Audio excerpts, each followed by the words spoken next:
Now, an important factor in our pursuit of pure products is actually being on the ground where we source our oils. This is critical when it comes to long-term sustainability and quality. Having the chance to go to Guatemala myself, I've seen firsthand how these direct partnerships with our cardamom farmers, growers, and distillers are life-changing for everyone involved in this beautiful supply chain. Nobody knows this better than our direct sourcing team. Historically, essential oils have been brought to the market through brokers. Companies have reached out to a broker and said, I need this oil.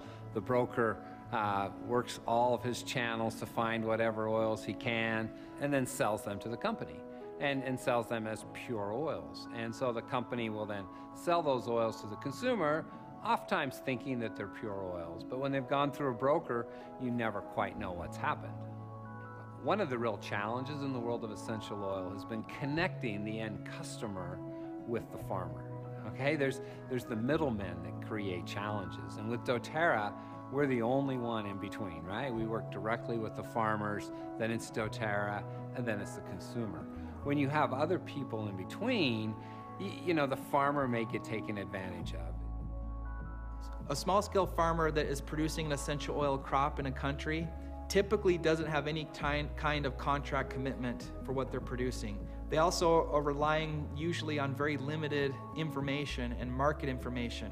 A tremendous amount of risk of not knowing who's going to buy your crop, but then also having to invest your own resources, and in many cases being paid often, you know, weeks, months, or even years after they have delivered the crops that they've produced. We're trying to reverse these limiting factors for small-scale farmers, which we do so by providing prepayments where those are empowering for the farmers, providing long-term guaranteed purchase commitments to our distillers that they then can provide onward to the cooperatives with whom they're working with. As we look at sourcing oils, right, we want to be at the source. One of the ways we could do that is to just purchase a large farm. And we could purchase a large farm, hire 3 or 4 people, and we could manage the farm and produce pure oils, right? But if we do that, we're not blessing people's lives. We're not helping people. It's these artisan farmers, these people for generations have had family farms, and we don't want to put any of these people out of business. They know how to do it. They know how to do it in a way that produces the best oils. They cultivate the plants, they care for the plants. And when it comes out of a commercial farm, it just doesn't have the same impact. And certainly we're not blessing as many lives.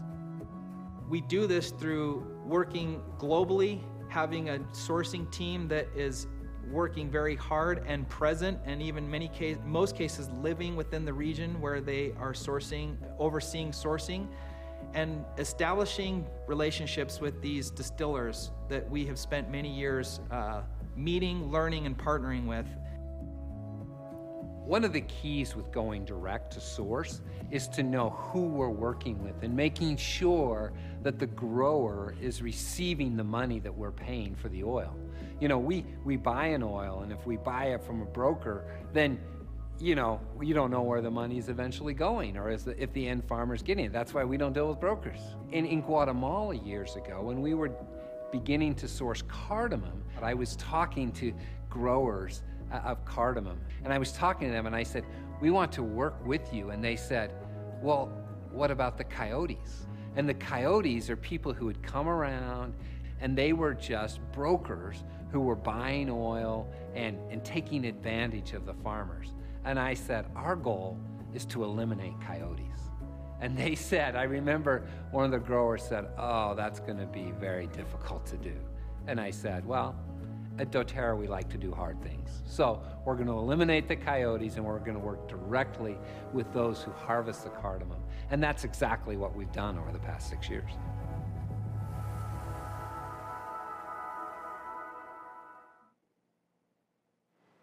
I think we've all heard the saying, if you want something done right, then do it yourself. Being on the ground with our farmers, it's not that we're actually doing it ourselves, but we have the ability to influence what most companies can't or won't, or quite frankincense-ly don't. Now, all jokes aside, it's the job of our sourcing team to make certain we have these beautiful partnerships and long-term sustainable sourcing. Pretty easy, right? It's not, but Tim Valentiner and his team lead this incredible crusade to ensure we have the best of the best provided by the thousands of partner farmers from Bulgaria to Madagascar and all the way back around. Direct sourcing and forming long-term partnerships are central to doTERRA's sourcing strategy. We're excited to introduce you today to some of the people who are making this happen around the world. From Bulgaria, Plamen Nikolov, our general manager of Esoteric Bulgaria. From Kenya, Taylor McKay, strategic sourcing manager for Sub-Saharan Africa. From Australia, Emily Bell, strategic sourcing manager for the Oceania and Asia regions. And from Southern Italy, Cecilia Spinelli, a long-term citrus partner with us. Today we want to talk about why we intentionally direct source our essential oil and how this sourcing strategy is critically important in our pursuit of purity and all that goes into making that happen. Plamen, can you first talk to us a bit about how adulteration typically happens in the essential oil industry in Bulgaria and how we are doing it very differently in terms of how we are sourcing and working directly with farmers through Esoteric? Yes, we all know that adulteration happens, and actually I can divide the time here in Bulgaria as the time before Esoteric and the time after Esoteric. This is a very simple line. Before Esoteric, I know that doTERRA was looking for partners or distillers who are eventually on the same level of understanding the essential oils, and partners doTERRA can rely on, and that was not possible. I can talk about Melissa and rose oil as example of frequently adulteration, and the reason is very simple. These are expensive oils, and every distiller and farmer actually is tempted to adulterate these oils. But and finally, as doTERRA learned that it is impossible to find a reliable partner, doTERRA decided to establish Esoteric. That was the direct reason of it. And Esoteric is an instrument to change the industry and the standards in the industry in Bulgaria. To actually create a new standard, right? A new standard, yes. We really had a difficult time finding partners that aligned with our priorities of purity, of ensuring that we're getting the best quality, but really the focus on farmers and ensuring that they were the central part of everything we were doing, that it was a farmer-focused operation first and foremost. And without really having any partners that shared that vision, we realized we had to do it ourselves, but to set a new standard that has now really raised the bar for everyone else that's functioning in Bulgaria now currently. Exactly, and it was the logical step by establishing own company, 100% owned company in Bulgaria, and the life of Esoteric after that is very clear and very logical. We started to establish long-term relations to farmers.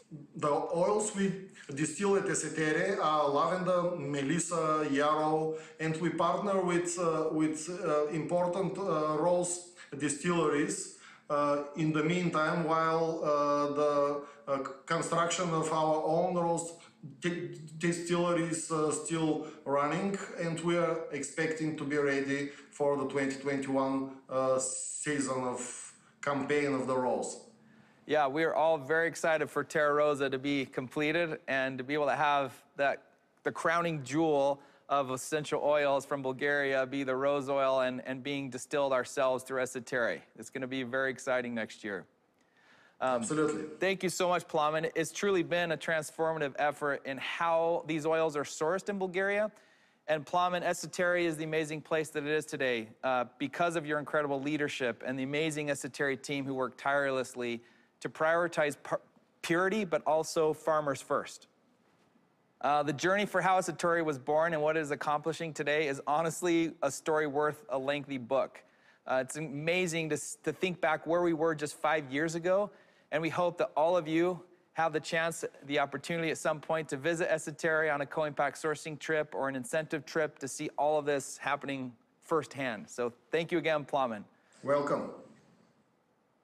Now we've been hearing this morning how rampant adulteration is in the essential oil industry. And Emily, I want to switch to you for a little bit on this topic. You've been involved in the essential oil industry for some years now, including working prior to doTERRA with a distiller that supplies us with a beautiful essential oil, but also focuses on very large fragrance industry clients. Tell us a little bit about your past work and what root causes you've seen that lead to adulteration and how prevalent it is currently. Yeah, sure. Thank you, Tim.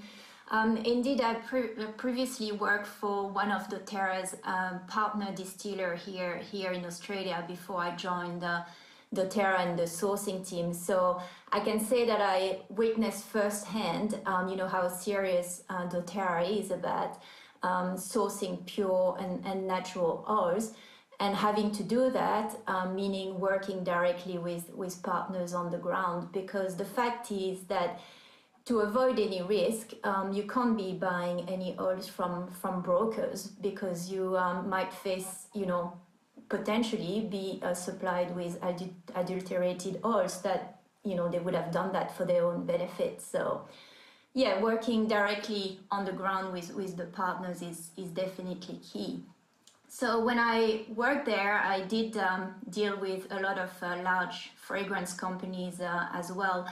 And even though both aromatherapy and fragrance companies tend to aim to source sustainable products, I also saw that the fragrance industry is much more focused on the aroma of the oil rather than compared to purity or the chemical composition. And so it was a bit like the aroma always had to be very standardized. So if there was a slight difference between, from one batch to the other, that could be an issue for the end product. So I'm not going to say that fragrance companies actually promote, adulteration of oils, but it is a fact that they use a lot of biotech alternatives or ingredients or synthetic molecule isolates, all these kind of things, which really, give that standard aroma. So for the fragrance companies, sourcing pure and natural oils like we do in aromatherapy is not the most important things, I believe. The reality is that we are very different, and because we're working with natural products from nature, this means that natural variation should be expected. And so a lavender bottle now from this past harvest season should have a slight aroma difference from the lavender that's harvested next season or the following season. And quite frankly, if you buy an essential oil and it smells and looks and tastes and feels the same for the next 10 years, you should be worried, because it means that it's likely not pure and natural, because natural variation is part of the chemistry and part of what nature produces. Thanks so much, Emily, for your insights and background from what you did prior to doTERRA, and obviously love everything you're doing with us and for us as our lead in the Oceania and Asia regions, and all the beautiful oils that are coming from those areas, and most importantly, the partnerships that you're fostering and continuing to develop there. Essential oils are part of a very complex and nuanced industry indeed, with many end users, such as flavor and fragrance companies, but also aromatherapy. So it is fascinating to understand that as these different industries prioritize different objectives, they have varying levels of tolerance for adulteration and standardization, which can lead to oils being mislabeled, being impure, and as a result, at times, less potent. But of course, we of course have very specific objectives of purity and potency. And as a result, we've established a global botanical network of partner distillers and even our own distilleries like Esoterra, when needed, to ensure we can always get what we need, which are pure and potent oils. Cecilia and her family run a multi-generational citrus oil operation in the very southern part of the country. And one of the oils that they produce and have done for many, many years is bergamot. Bergamot is, of course, an amazing oil used primarily for aromatherapy, but unfortunately is one of the most commonly adulterated essential oils. Cecilia, can you tell us a little bit about bergamot oil from Italy and why adulteration, unfortunately, is so common with this oil? Our family company works with a vast network of citrus farmers in Italy to provide to doTERRA so special and so fabulous citrus essential oils, including lemon, bergamot, orange, mandarin, and other citrus oils. In the case of bergamot, one of the main chemical components sought from bergamot is called linalool. Unfortunately, linalool is so easy to isolate and produce synthetically, which means that many companies adulterate bergamot essential oil by adding linalool to spike it or to extend it, instead of supplying pure essential bergamot oil. It's actually very sad how much bergamot oil is adulterated. For example, in Italy, there is an estimated 300 metric tons of pure bergamot oil produced annually, yet 1,000 metric tons of bergamot oil get sold on the global market. Those numbers don't line up very well, of course. And this means that there is a lot of pure bergamot oil that is extended or adulterated and then sold to whoever is willing to buy it, whether they know that it is adulterated or not. This means that basically 700 metric tons of bergamot oil being sold on the market is not actually pure. If the estimates are around 300 tons per year and 1,000 are being sold, that's coming from somewhere. And it's so sad to see that level of adulteration happening for an oil that's so precious and important as bergamot. It's disturbing for transparency reasons, but also safety. Can you tell us a little bit about how this affects the bergamot market, this type of practice of adulteration? This is a big problem because it crowds out honest distillers like us. We don't cheat or cut corners. This means that we need to purchase a massive volume of bergamot fruit to produce pure essential oil. And this is difficult when the prices are set so high artificially.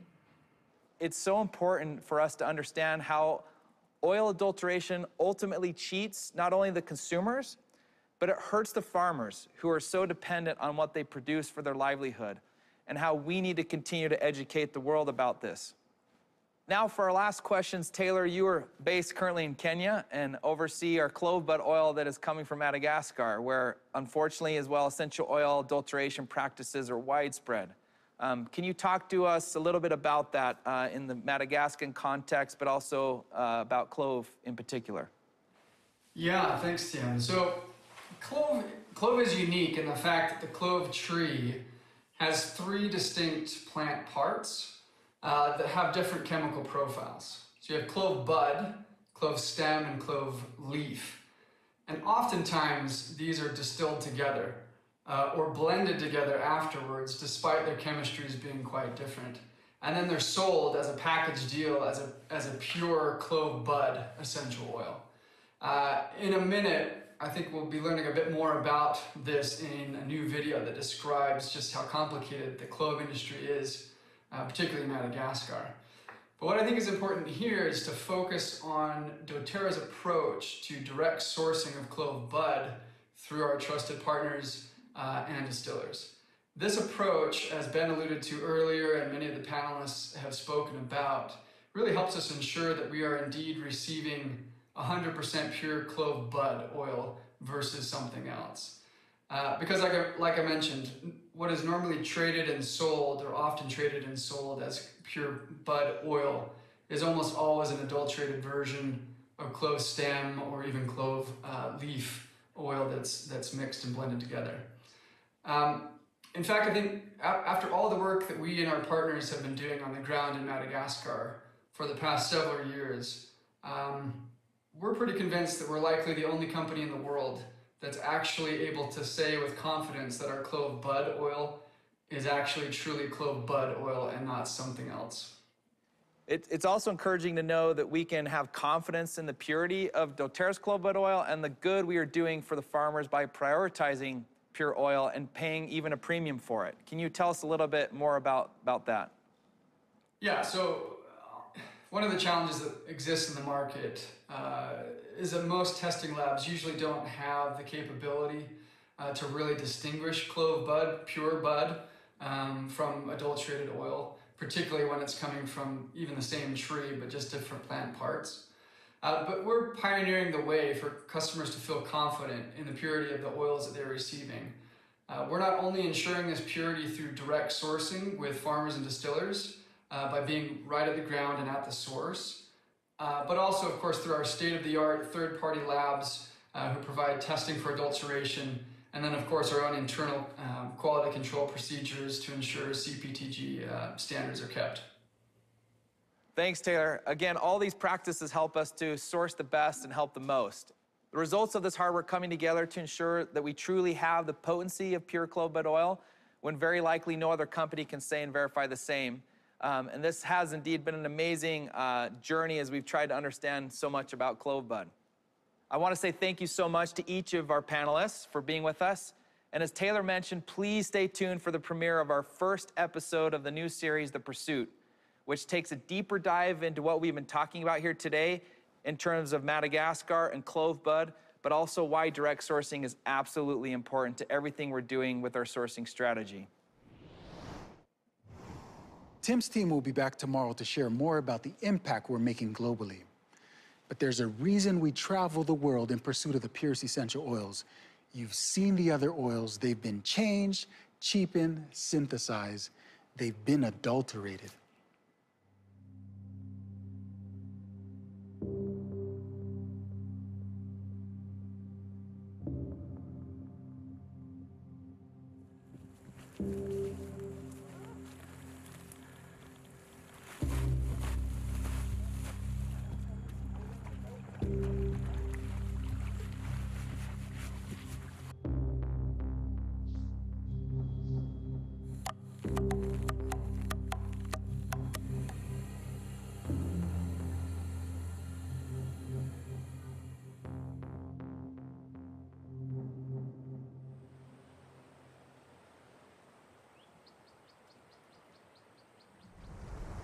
There are 18 tribes scattered across our island. We all call ourselves Malagasy, but our customs and way of life vary from place to place. Here in Mananzari, we are members of the Atambaoka tribe, the smallest tribe in Madagascar.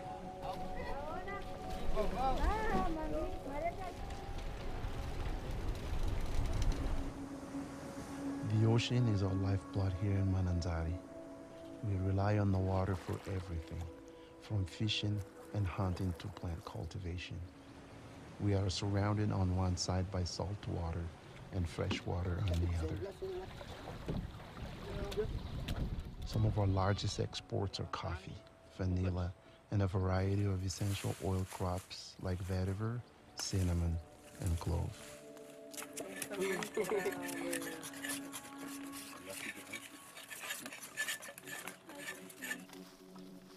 There are 2 large exporters here, and countless farmers running their own small distilleries. In this area alone, there are more than 80 small-scale distilleries.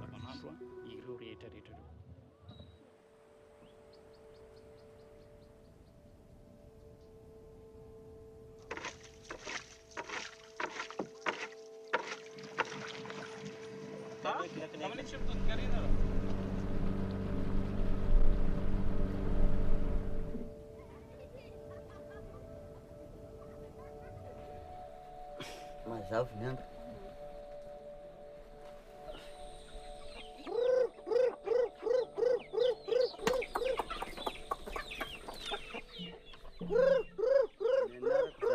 name is Joseph Claudius.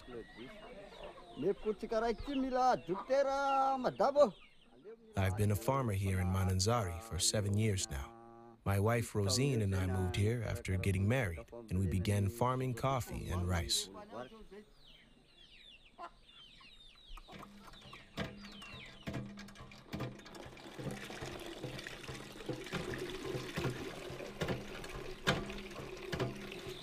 We have a simple life here on the outskirts of Mananzari.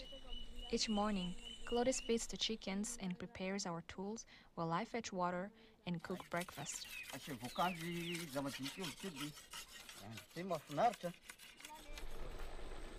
We live in a small community of close family, where we all take care of each other.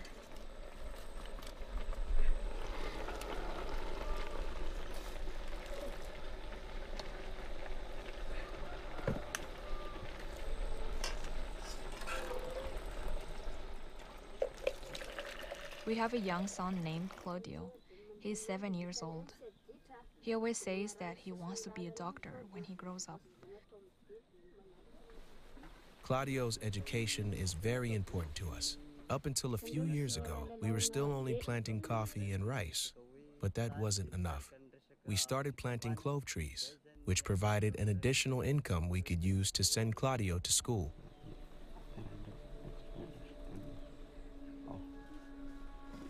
There are no doctors this far away from the city. If someone needs to visit the doctor, it can be difficult to find transportation. We hope that by sending Claudio to school, he will someday have the opportunity to open a clinic in our area.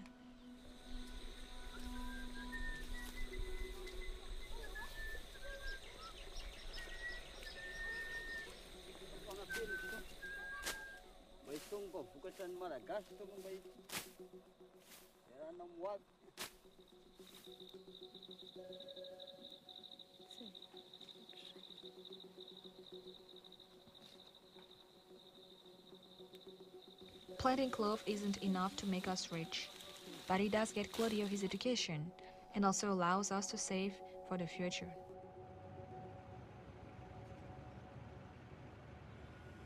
Many farmers live far outside of the city, and it's hard for them to transport their product to the market where they can be sold. Because of this, we've seen traders begin to appear in Mananzari, men who travel from farmer to farmer buying out their stock and taking it to the market. Middlemen are the biggest challenge. A trader might go to a farmer and buy out his stock of clove, then sell it in the city market for double the buying price. If the farmer doesn't sell, he risks his supply spoiling, so he is forced to make a deal. Using some basic chemistry, a trader can pad their profits even further. For a trader, it can be immensely profitable to adulterate an essential oil. When it comes to clove, for example, there are 3 parts of the plant from which oil is acquired: the stem, the leaf, and the bud. All 3 oils contain the same chemical compounds, but the amounts of each compound vary from one oil to another. The most desirable chemical compound in clove is eugenyl acetate. Its levels are highest in the clove bud. Essential oil derived from the bud is naturally the most valuable, being worth double the clove stem and quadruple the clove leaf. To some buyers, high-quality oil isn't a priority. In that kind of scenario, they may seek out a cheaper clove oil. The real problem comes when a customer asks for one thing and is given another. There's little access to chemical testing equipment in Madagascar, so international buyers often don't know if their essential oils are pure until they're personally tested. The highest quality clove oil is around 15% eugenyl acetate. There are many ways to mix oils to increase profits. Some methods are as simple as mixing clove bud with clove stem. We can keep eugenyl acetate levels within the buyer's expectations and they'd never know. Another method is to add synthetic eugenyl acetate directly to clove leaf or stem. To even a sophisticated lab, it would look like clove bud oil. The difference between pure and synthetic is almost undetectable.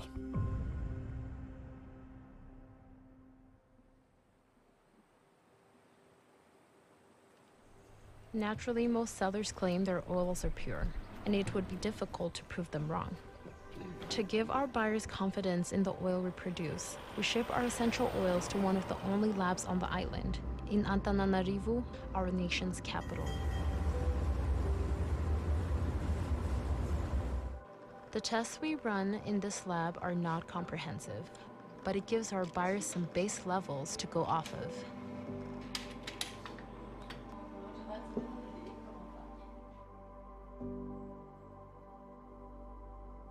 When essential oils arrive here at doTERRA, we do a series of tests to confirm the purity of the oils.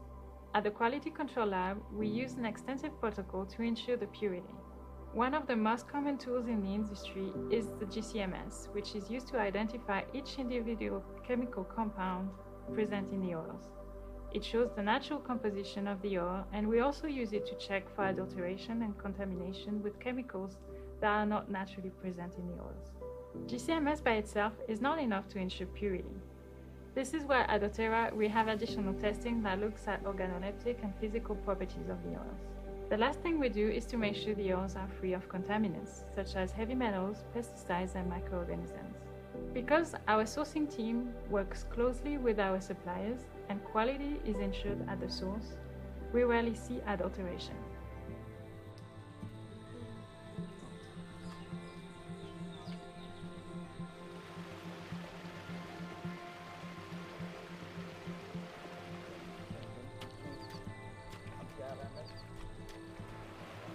All around the world, farmers are dependent on oil producers for their livelihood. Gladys and Rosine represent hundreds of thousands of farmers who work hard to provide an education and future opportunities for their children. These farmers are the heart of the essential oil industry.